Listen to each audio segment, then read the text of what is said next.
Hey friends, it is Lane with Tim's Nation. I am here today to talk to you a little bit about the GT I played in this past weekend. I took my DeathWatch, the exact list that I played on the channel last week. I took it to the Akron Brew Brawl GT in Akron, Ohio at the Missing Falls Brewery. They just had a small event there because they had kind of a small space. It was kind of like the party room attached to the brewery there. So it was capped at 24 players that signed up. By the time we started, there were 22 because we had a couple drops. I'm not going to keep you in suspense about how we did here. We did fine. We went 3-2 with the DeathWatch. I lost a couple games. The games I lost were to very good players. I don't feel bad about that. And ended up in 6th place out of the 22 players who started. Had a strong sense of strength of schedule. I played a lot of good players, so that put me kind of near the top of the 3-2 bracket. But yeah, no, I had a lot of a good time. At the end of the event, they had us fill out a sheet and rank all our opponents for the best sportsman thing, and it was really difficult to do because all 5 of my opponents, we had a great time. Nobody got really salty. I got a tiny bit cranky, a little bit, and apologized to my opponent just because the dice were so bad on my behalf for the turn consistently. But no, I had a great time, and of course traded dice with people, do that. So let's go through. We'll talk about the games. If you want to know a list I brought, it was the DeathWatch list that I've ran last week. So there's a whole video on that. It's DeathWatch and the Black Spirit Detachment. I've got Dev Sense. I've got an Indomitor kill team. I have a 10-man Deathwatch vets and a 5-man Deathwatch vets, a Talon Strike, a Thunderstrike Speeder, give me +1 to wounded to vehicles and monsters. I got a Gravis a captain with the Tome of Ectoclades. I had the Watchmaster with Thief of Secrets, Judicar with the Beacon and Jealous, and a Combi Weapon Lieutenant, a squad of Infiltrators, and 2 squads of Suppressors. I think that is everything. So round 1, I played against Scott. Now, Scott and I knew each other. Like when he got there, where everybody was, kind of checking in and everything, came, shook hands, said, "Hey, Scott, how's it going?"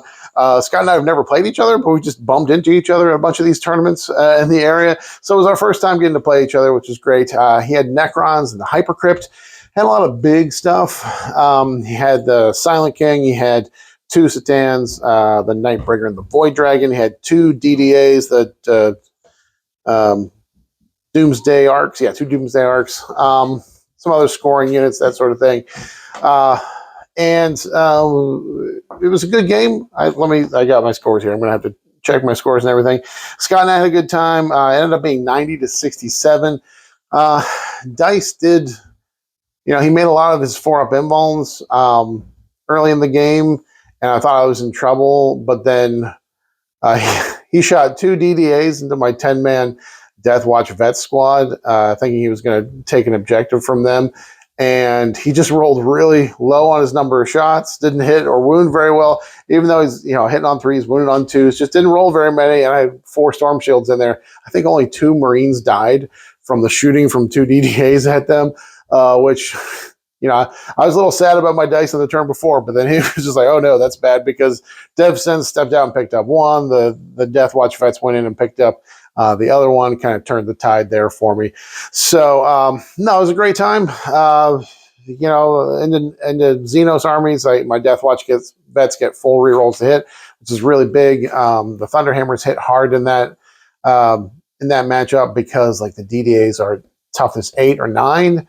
So the Strength 10 Thunderhammers really get a lot of wounds through once they're hit with those full rerolls. So, but Scott and I had a great time. And then moving on next, I played Gabe, and Gabe brought World Eaters. I felt kind of bad for Gabe in this matchup because he had a 20-man brick of Berserks. He had the Berserker Warband. He did have Angron, but like my shooting profiles were just set up to chew through. The Dev Sense with Sustained, they'll just blitz a 20-man brick. And the same thing that happened last week when I played DJ. The Dev Sense never actually got to shoot into that 20-man brick. I think it happened later in the game when I didn't have Sustained up on them and they killed half the squad. But yeah, just my damage was tuned into them really well. And I did pick up Angron turn 2, and Angron stayed out of the game until turn 5. He came back in turn 5, but wasn't really able to contribute a whole lot there, just coming in the last turn and set up a 9-inch charge and just didn't make it. So, But no, we had a great time. And Gabe's another person that I've bumped into and seen before at a few events because he goes to Battlegrounds, the board games often. So I had a good game there. Score there was 85 DeathWatch, 61 World Eaters. So 1-2 in a row. That meant for round 3, I was playing in some pretty good opponents at this point. Now, War Games Live is a YouTube channel that goes around and live streams tournaments. He, I believe, is on his way to Motor City Mayhem in Detroit this coming weekend. So he stopped by the Akron Brew Brawl. Even though it was a pretty small event, he stopped by Joe from War Games Live, and he live streamed 5 of the games. You know, he did a live stream one of the games each round. And so in my third round, because I was, moving up in the rankings there, I had 2 wins. I get to play Brandon Coleman, and we played on the War Games Live stream. So that was a new experience. Joe from War Games was a really good guy. We traded dice. So in my little dice trade, I got a couple of War Games Live dice from the man himself. He was threw me off a little bit. I'm going to tell you guys, I made some superior dumb mistakes in this game. Well, if you want to go and watch the War Games Live stream, you can. It was from Saturday, and he does everything in one big stream, so it's like a 10-hour stream. I'm the third game of the day there, obviously. So, well, man, Death Guard are tough enough. Brandon was playing Death Guard. Brandon's a very good player, and he had a well-built Death Guard list. It was very interesting. He was running Champions of Contagion, which buffs the characters and character units, but he really only had 2 big beefy character units. He had a Death Shroud Terminator Squad with the Lord of Contagion, and he had 10-man Plague Marines with the not the Fight First character. He had the Biologist Putrefier. No, not the Biologist. The Foul Blight Spawn and the Malignant Plague Caster. So they were lethal and sustaining on 5-ups. And he has a strat, of course, to give them Fight First. That'll come into play here. So, and other than that, he just had a bunch of vehicles. He had Predators and Mephitic Blight Haulers, and of course, 3 of the bloat drones with the heavy blight launchers. And so it's an interesting build for something that's focused on characters, but he really just wanted those 2 character units to do most of the work, and it worked really well into my army. I think I was a little distracted by just being on the stream. It's not that I'm, was nervous about being on the stream. I talk to you guys every week.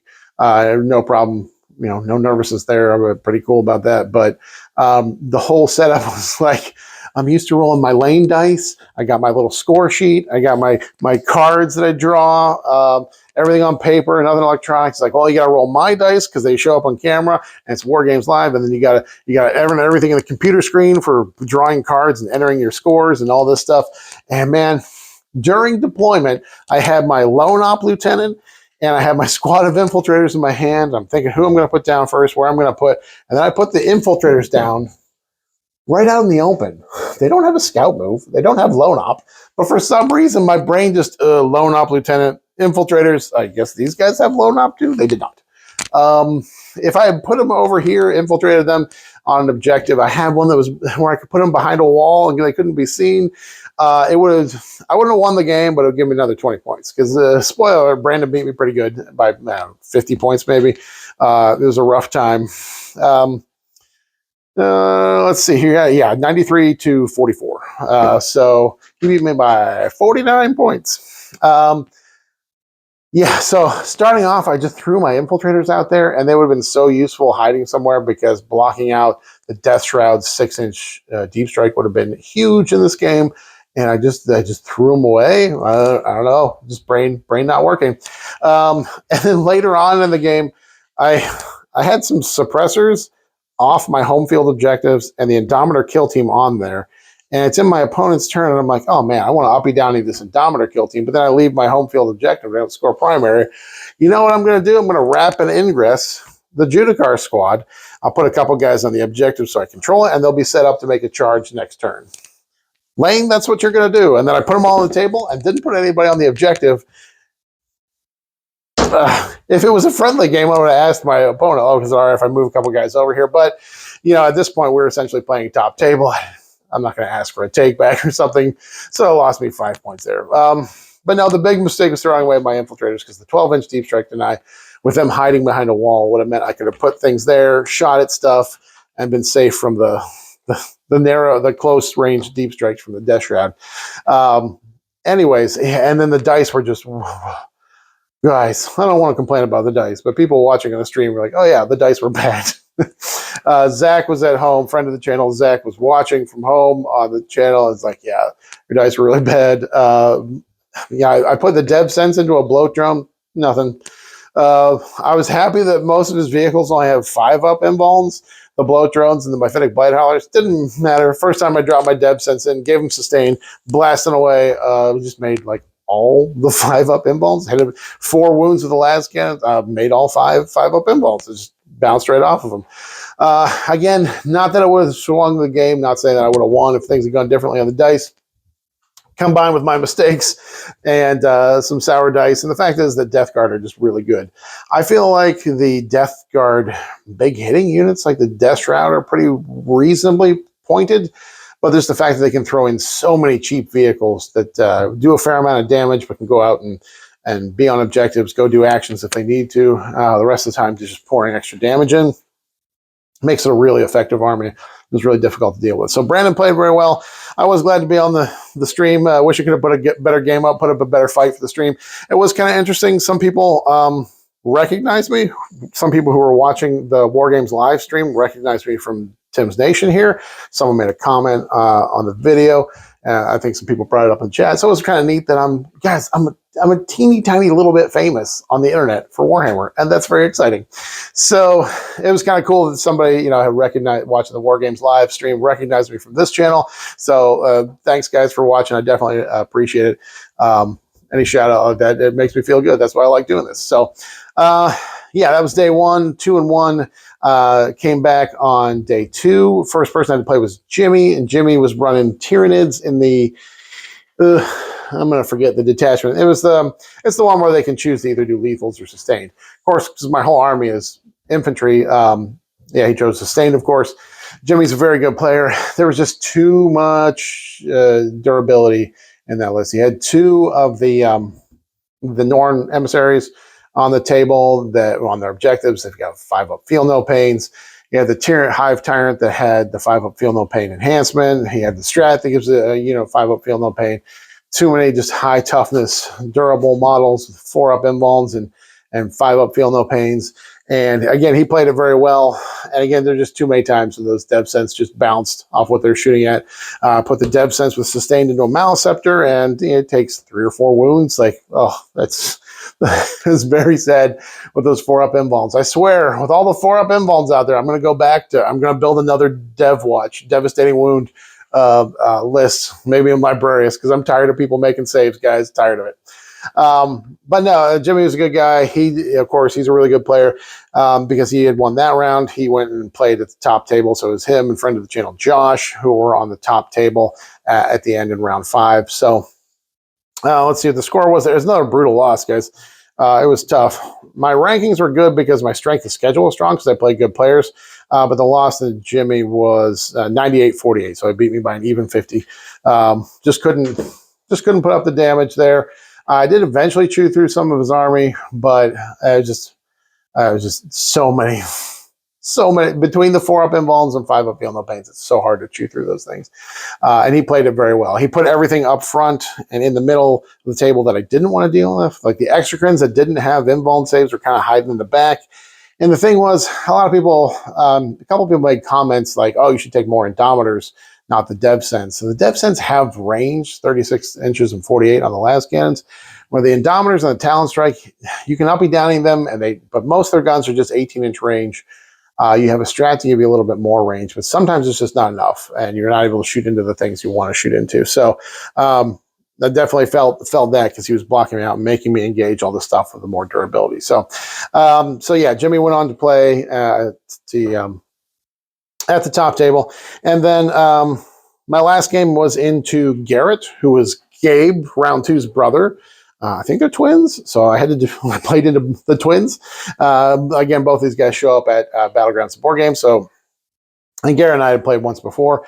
He was bringing Death Guard, and man, Death Guard is real strong, guys. So at the start of the round, the final round, T.O. came around and said, hey, if you are the first person to kill your opponent's warlord, you want to shout out something, for the Emperor or a war or whatever you want to shout out. And they'll give you a token for a free beer. It was at a brewery, so there were, free beers being given out here and there. So my opponent Garrett threw Morty up the board turn one, and I uppy downy and stepped out Dev Sense and blasted him. So I did win the first Warlord kill for the round. So I got my little beer token. I don't really drink, guys, so it was kind of wasted on me. But I kept the token for my little trophy case. That'll be my trophy for the weekend as a beer token from Missing Falls Brewery. So that was fun. It was a good game with Garrett. He didn't really. I went in hard with a Watchmaster squad turn one just to take a squad of Poxwalkers off of an objective so they couldn't terraform because we were playing terraform. And of course, they could infiltrate onto the objectives. So I kind of threw them up there. The only thing they were really engaged with at that turn would be a bloat drone. The bloat drone shot 4 of the guys away with his heavy blight launcher. Then he charged in and tank shocked me. It was pretty much the best tank shock ever. The bloat drone's only toughness 9, so he can only throw 9 dice. And on 5-ups, he got 6 of them. 6 out of 9 were 5-ups. So did 6 mortal wounds, which got the Watchmaster down to a single wound. Watchmaster was able to punch through and finish off the bloat drone. Watchmaster is strong. He had been plussed up with his Thief of Secrets because he had killed some Poxwalkers. And then, of course, it was Virulent Vectorum, so he was able to spend 1 CP and auto-explode the bloat drone and kill my Watchmaster. So it was a really good exchange there. It was fun, a really good tank shock and use of the auto-explode strat. And again, then he had thrown Morty into the middle. I went harder on Morty and blasted him. He wasn't able to really follow up and put me in contagion for any 6-inch deep strikes from the Death Shrouds on his following turn. So he did drop them in 9 and 9 away. One of them did make the 9-inch charge and wrecked my Talon Strike squad. So he got a pretty big kill there. But then just kind of systematically tore his army apart. It was wild. I was shooting things and hitting them and wounding them, and then he would fail the appropriate number of saves. Throughout the whole tournament, it felt like the dice were against me. I was like, wow, my dice were really good in this game. I'm like, oh, wait, no, they're just average. Like, I make him take 10 saves on his 5-ups. He makes 5 and fails 5. That's appropriate. That's the way it should be.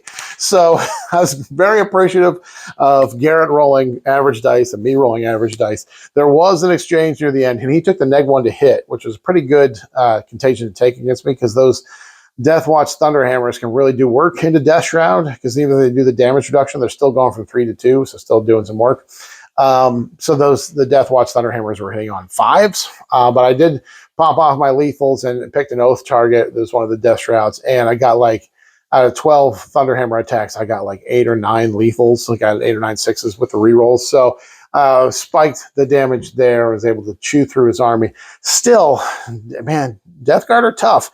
By the end of the game, he had 1 Myphitic Blighthauler and a single Poxwalker left. And I had about 800 or 900 points left on the table. I was everywhere. I was in my deployment zone objective and his deployment zone objective, thanks to Uppy Downies. But I won, but still was only by 10 points. Still pretty close game, 67-77. So, yeah, Death Guard are strong. Even when you're tearing apart with sticky objectives, they can really hold on to. In a hilarious exchange in the game, I sent my lone op combi weapon lieutenant after a 10-man Poxwalker squad to tangle with them. Threw grenades, shot his gun, went in and charged. Just couldn't quite get them. He got that squad down to 1 single Poxwalker, but because the objective was sticky, even though we contested it, I didn't control it. So because it was sticky, he still controlled it. And able to score him a couple points there. So I had a good time. Overall, I had a great time. It was a good location. It wasn't very big. But they provided great food. So if you ever have the opportunity to go to the Akron Brew Brawl, because it takes place in a brewery, which is a restaurant, they had really good food there. And it was just included in our ticket price. It was $75 for a 2-day GT, but included 2 meals, which was like a huge buffet of salad and pulled pork sliders and pizza, a couple different kinds of pizza, barbecue wings, buffalo wings, pasta, just a whole ton of stuff. So they took really good care of us. And one of the things I always worry about at GTs, it was too loud. I felt like it was going to be loud in there, but it didn't get too loud. So it was a good environment. I enjoyed myself. I'll definitely try to go next year as well. So that's it. So I would have liked to have gone 4-1, but 3-2 is not bad. Again, I finished in 6th out of 22 players, which is fine. We'll see what happens with the balanced data slate. And we'll see what changes here. If they change the Overwatch, which is the rumor, if they change the Overwatch and not having rerolls, that really affects what I do with the dev sense, because they're a massive Overwatch threat. We have sustained and full rerolls into either an oath or something that just is on an objective. So that might change whether I'm taking them or not. But anyways, thanks for sticking with me, guys, and have a good one. We'll talk to you later.